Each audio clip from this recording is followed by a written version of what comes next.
In this video, I'm going to go and show you how to remove this Dallas NVSRAM chip, and the reason why you want to go ahead and do that is because your cal constants for the scope is on that chip, and there's two internal batteries in this, and once those two internal batteries go bad and these chips are way past their expiration date, you end up losing your cal constants, and then the scope will no longer function.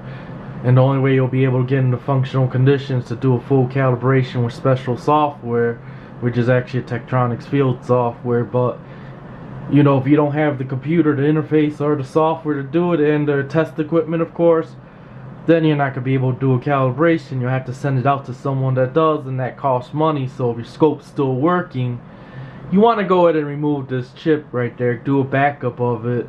Then that way at least you have the cal constant saved, and then you have to get a new chip, you can order a new one and then just program the new one and install it in there. Now what some people do is they put a socket on this, so that way they leave the old one in there, and then they'll go and pull out the old one, put the new one in when the old one goes bad, so it makes it easier instead of having to do the job twice. But I'm going to go and show you how to go ahead and do that. So first thing you need to do, and this is a Tektronix TDS 784A.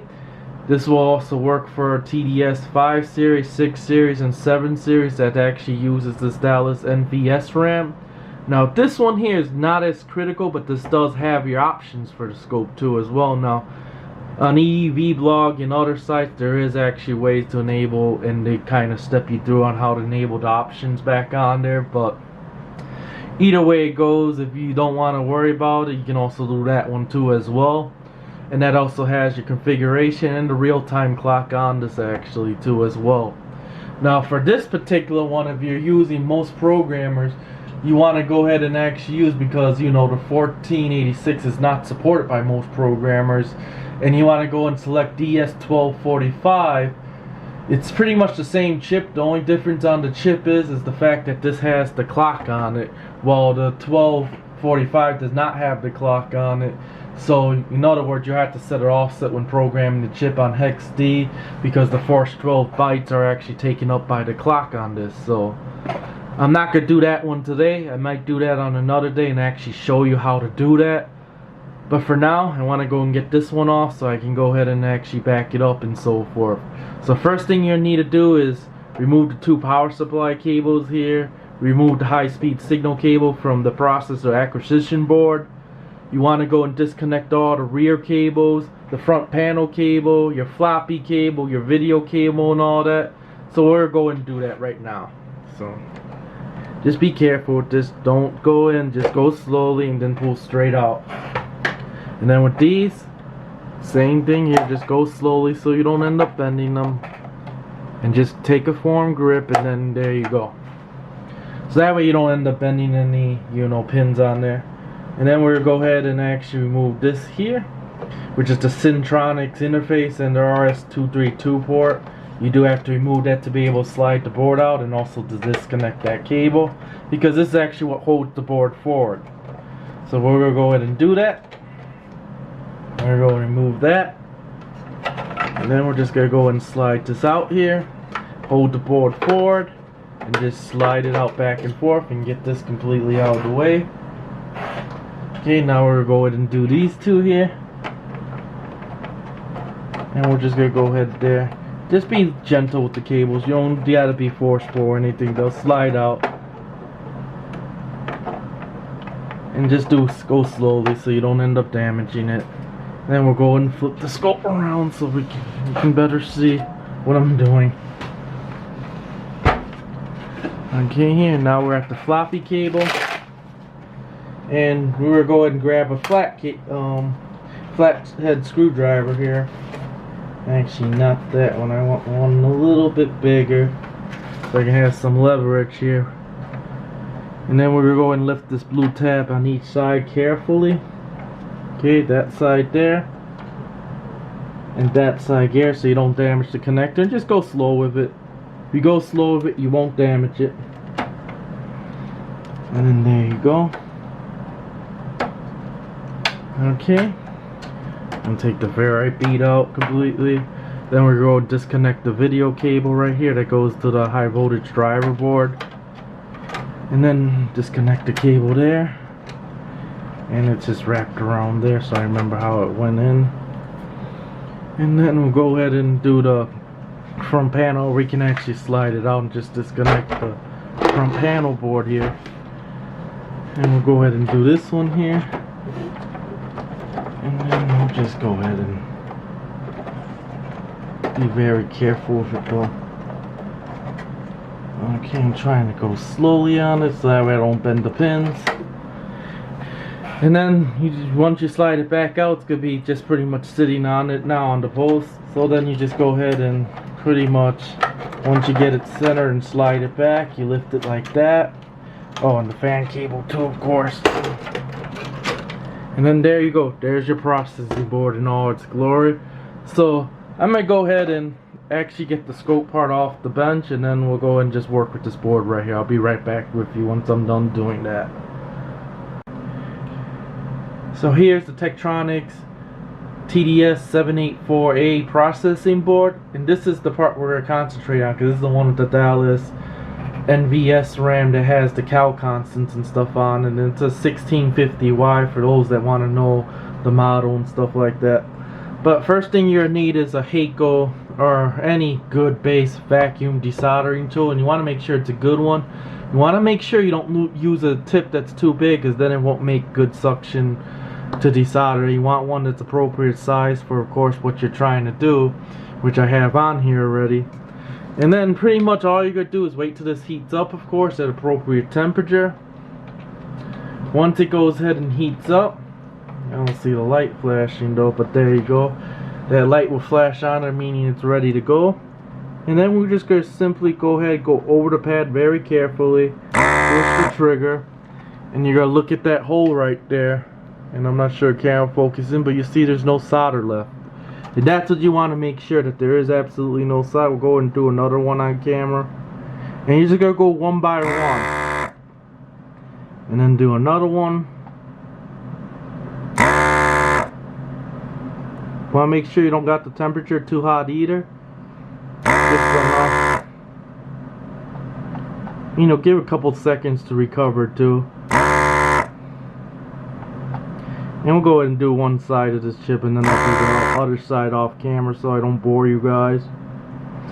Make sure you're not also shorting pins anyway. Just be very careful and go slow. As long as we do this slowly and carefully, you should be fine. Like I said, we'll do a whole complete side. And you can also wiggle around too to get it off the pad so it doesn't stick on the side if you want. Make sure that pin's center.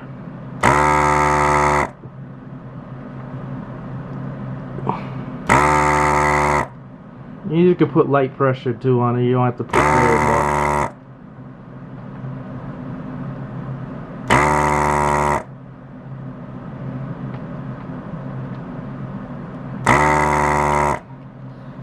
Okay. So now another thing I want to do too is I want to tell you what happens if you run across a problem. In this case here I haven't run across any, but let's say that it doesn't suck up all the solder and it's being very stubborn to suck up all the solder and stuff like that. What I like to do is I'll actually go ahead and use a low temp lead solder, and I'll just go ahead and do one right now. Like, let's just say that this particular one right here, this last one we were doing, wasn't cooperating with me and there's still solder in that hole. So what I'll go ahead and do, and let me of course turn on the solder iron, it would help. Okay, I'll wait till that comes up to temp. It does come up really quick, so we'll be ready soon. Okay, there you go. And you can go ahead there and take your low temp solder and go ahead and just fill it up all the way to the top, of course. And then you go ahead and use your desolder tool.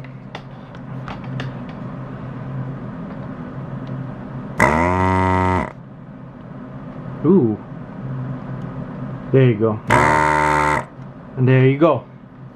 And then that should usually clear the hole. And you can see right there, I'm not sure or not, all those holes are clear of solder. So I'm gonna go and do the other side, and I'll be right back with you once I'm done. So I went ahead and finished desoldering all the legs off that chip right there, and you can see you should have a nice clean where you can see through the holes pretty much. Now the next step you want to do, and it's a very important step too, you just don't want to go ahead and remove the chip yet. Take your old card and you pretty much just gonna go ahead and push on each of those pins and see if they actually move freely. And in this case here, it actually just dropped out. Sometimes, you know, it sticks to the side or whatever, so you want to go ahead and just use the card pretty much, and you're gonna go ahead and push the pins back and forth, so that way you can kind of unstick them off the side walls there, and you should be able to free it up. And as you can see, no damaged pins and no damaged board. Let's go and look at the other side of the board just so I can show you. Okay, and then there you go, it's nice and clean. There is no damaged pads or anything on there. And that's all it takes. It's really not that bad to actually go ahead and do it, as scary as some people make it seem. The problem is they don't do the card trick, and it ends up sticking on the sidewalls there, and then sometimes you end up ripping the leg, or you end up ripping the through hole right out. So you just want to go and be very careful. Take your time with it, and you'll have great success with it. So now the next step here, I'm going to go ahead and get the computer ready. I'm going to go ahead and show you what you actually need to go ahead and do programming to go ahead and program one of these. Here's the software for this particular programmer. It depends, of course, what programmer you're using, so it may be different, but I'll go and show you how it's done on this one. So first thing you want to do before installing the chip into the SIF socket is you want to go and make sure you have the correct device, of course. So go to device list. If you know what chip you have, you can put it right here, do a search, but since we know this is a SRAM, we'll hit SRAM. We'll hit Dallas, we'll look for 1650Y. So he's right here, alright? Make sure you double check that, select. Then it's gonna go ahead and load the firmware, whatever else for the actual programmer. I always take off the write and verified if I'm not programming, I'm just reading it. But it'll show you here a picture of what orientation the chip should be and what pins to start off with pretty much, so just make sure you follow that. And then once you go ahead and have everything ready to go, which I already installed the chip on there now I can just go ahead and go read. Make sure you don't hit erase, of course, but we'll go ahead and read.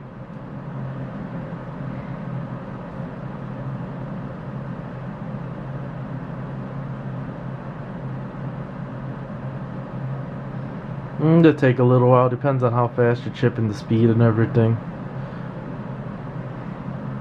So then there you go. And then we'll go and look at the buffer, and you can see some data on there.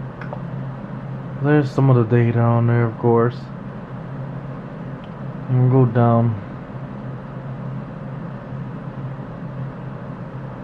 And then all you have to do then is just go file save, and then you can name the file whatever. And now you have backed up pretty much your 1650Y chip. Then you go and take your blank 1650Y, put it into the programmer. Then you just hit write, and that's it. You're done pretty much. And then you can go ahead and look at the data from the save file to the one and verify that everything's on there that's supposed to be. You can also hit the verify right here too as you're writing on it, and you're good to go. So I'm going to go ahead and do that. I'm going to go and program the new chip. I'm going to go and verify and look at this data a little bit further and stuff like that. Once I get the new chip ready, then I'll go and install on the board, and we'll see if it works. So I went ahead and installed a new NVSRAM onto this board.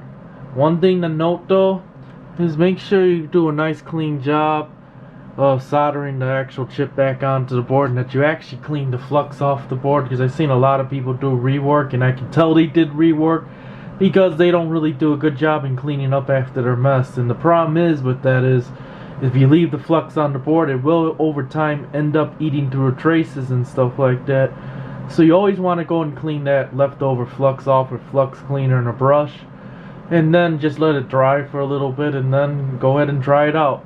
So I'm going to go install this processor board back into the scope and hope that the data is actually valid and that the scope will actually work. So went ahead and installed the processor board back in there after I went ahead and did both NVSRAM chip. I also went ahead and did the real-time clock one as well, since I had one, and I figured I might as well just go ahead and do it and get it over with. So now I'm just hoping for the best and that the data was actually read correctly and it was programmed correctly and that this scope will actually work, because it did work before. So go ahead and power it up and hope that it still says pass and no errors. Now it does have an SPC error which I gotta fix, but that's for a whole nother video, because that involves having to take the whole entire acquisition board out and then having to get to the incinerators to replace all the relays, which is a pretty long process, I'll put it that way. So come on, and yep, there you go, all my options are there and it passed. So date's incorrect, but I'm relieved to see that. So it does work. So none of the data was corrupted, thankfully. So good. And now I also got a good backup of it too. So I'm gonna go ahead and put the cover on top of the scope, not to overheat it. So I'll just lay it on top. And then therefore we can allow air to actually go past the processor board. And we'll just go ahead and go to utilities menu. And we'll go ahead and do a... Okay. No, we don't want to do... Oh, my fault. To go there. And then execute.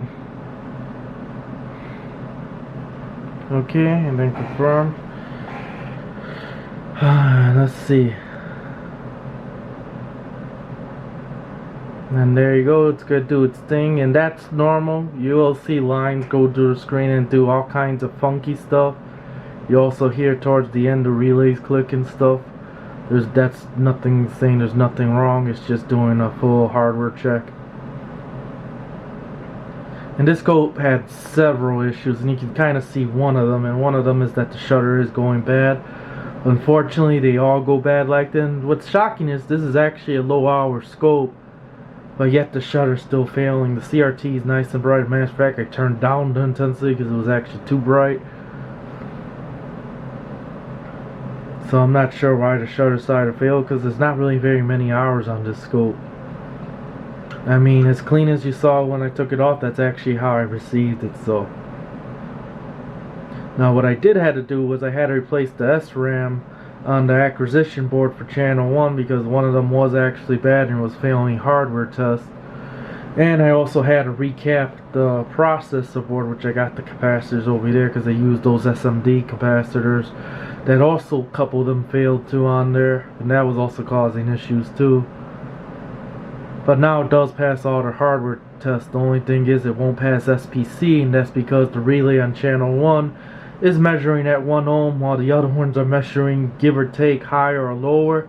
So the relays are starting to fail, and that's common with these because the contacts on them end up corroding and oxidizing over time, and it switches the signal compensation, and once it can't switch properly, they go open, then that's when it fails it, because it's saying, hey, look, there's an offset, something's wrong, and it'll fail that, of course. Shockingly enough, though, channel 3 and 4, which is the one I would suspect going back, because those are the two channels that are hardly ever used, are actually good. But when I go ahead and replace the relays on all the incinerators, I'll actually do a video on how to actually do that. I'll even show you how I cut them out and resolder them onto that ceramic PCB board and stuff carefully, and hopefully then I'll pass SPC no problem. But the scope does work now. Channel 1 does work, because that was originally the problem. Channel 1 wasn't working correctly, and it would display some funky stuff, but it turned out to be a bad SRAM chip in the back. So I went ahead and replaced it. At first I thought U1800 IC was bad, and if that was the case, well, there's no fixing that, because you can't get the part for it. You would have to buy a whole nother acquisition board to be able to take that IC off, and you know, it isn't worth it at that point.